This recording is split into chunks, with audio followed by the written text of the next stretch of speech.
Hello, everyone. This is Tom Fox.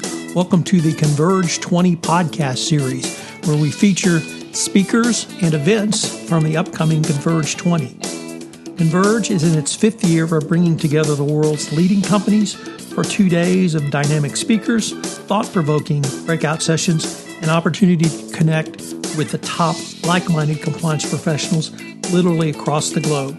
This year, the conference has gone virtual, but you will still leave the conference with new resources and best practices, allowing you to continue the hard work of driving ethics to the center of business. I link to the convergent registration and the show notes, so go ahead and register as it's at no charge. In this podcast, I visit with Lisa Fine about her panel on empowering your compliance career and empowering your compliance team. Hello, everyone. This is Tom Fox, back with another episode in the Converge20 podcast series. Today, I'm extraordinarily pleased to have with me Lisa Fine. Lisa's become a good friend and colleague over the years. And Lisa, first of all, welcome, and thank you so much for taking the time to visit with me today. Thank you so much. It's always a pleasure to catch up with you. Lisa, I was wondering if you could tell the audience your current role. Oh, I am the Director of Compliance for the Americas at Pearson Education.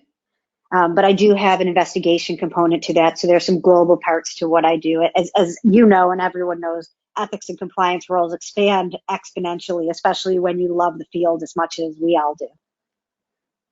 I would also note for the record that Lisa is a fan of the Washington Nationals, the current World Series champs.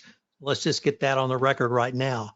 I'm going to get one other thing on the record with you. I'm truly from Buffalo, and the Buffalo Bills are still my go-to at any time. So I can't, not mention that.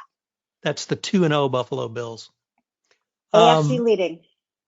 Lisa, could you give us a little teaser about your presentation at Converge20? Yeah, I would love to. It's about bypassing burnout, and I get to do the presentation with two of the most fabulous women. One is Mary Shirley, who is my what I call partner in compliance and co-host on the Great Women in Compliance podcast. And the other is Lisa Beth Lentini Walker, who is a mentor, a colleague, a friend, and an all-around great person. And I learn a tremendous amount from her on some of the topics we're talking about, particularly the burnout part and how to grow your career and your life in a healthy way. She is really a lesson on that. And one of the things I'm excited to speak about is some things that I've been trying to train myself for over the years in terms of bypassing burnout, which is some of the other hobbies or other things that in your life you do that, give you some more diversity and time away to breathe and to think about different things. And I find that all of those other things actually are things that you can bring back and make you more energized about compliance. So if you're doing trainings, but yet you go to different sorts of classes, you learn how people motivate and inspire. So I'm really excited. That's just one of the many topics that I'm so excited to talk about in a couple weeks.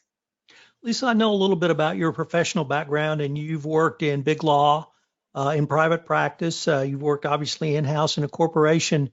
Do you find the challenges around burnout from lawyers who worked in big law or similar or different to those of us in the compliance profession? I think that they're different because when you have billing pressures at many big firms that are a bit different than being in-house, and you have the projects, you have the demands, and oftentimes the clients are there after a very large problem that they're spending money for externally. So there are a lot of different pressures from that and a pressure to prove yourself. I think in-house, you feel a real responsibility and attachment to your organization, the colleagues, the doing the right thing. And I think you get much more invested in certain problems because it's part of you and your life. That's not that the people at the law firms don't, but one of the reasons you bring them in is because they're not in that same role. So, those are the things I do see as different. There are lots of pressures in both, but I do think they vary a bit. Lisa, if I could change the focus just a little bit and ask, what do you hope to get out of Converge20? Well, I'm really excited. I've never been to Converge20, Converge generally, but I'm super excited to hear from some different people and to also have the experience of hearing about different areas that I care about on a global perspective, because I love that this is the first time that the U.S. and the European one are merged together. So I think that is going to be really exciting. There are some women that I've seen that are speaking that I'm very excited about. So I'm now reading some books and, learning from them. And I think we're always looking and talking about other women that we can focus on in the podcast. Lisa, I'm greatly looking forward to your presentation with your co-panelists and also with engaging with you at Converge20. I look forward to visiting with you there. Thank you so much. Hello, everyone. This is Tom Fox again. I hope you enjoyed this podcast about one of our Converge20 speakers or Converge20 events. I hope you will join me at this event. You can't beat the price. It's free. I've linked to, in the show notes, registration and information. This is going to be literally the best virtual compliance conference of the year. Can't beat the price. You'll be with the top compliance professionals around, and it will be an experience second to none. I hope you will plan to join me, and I look forward to visiting with you virtually at Converge20.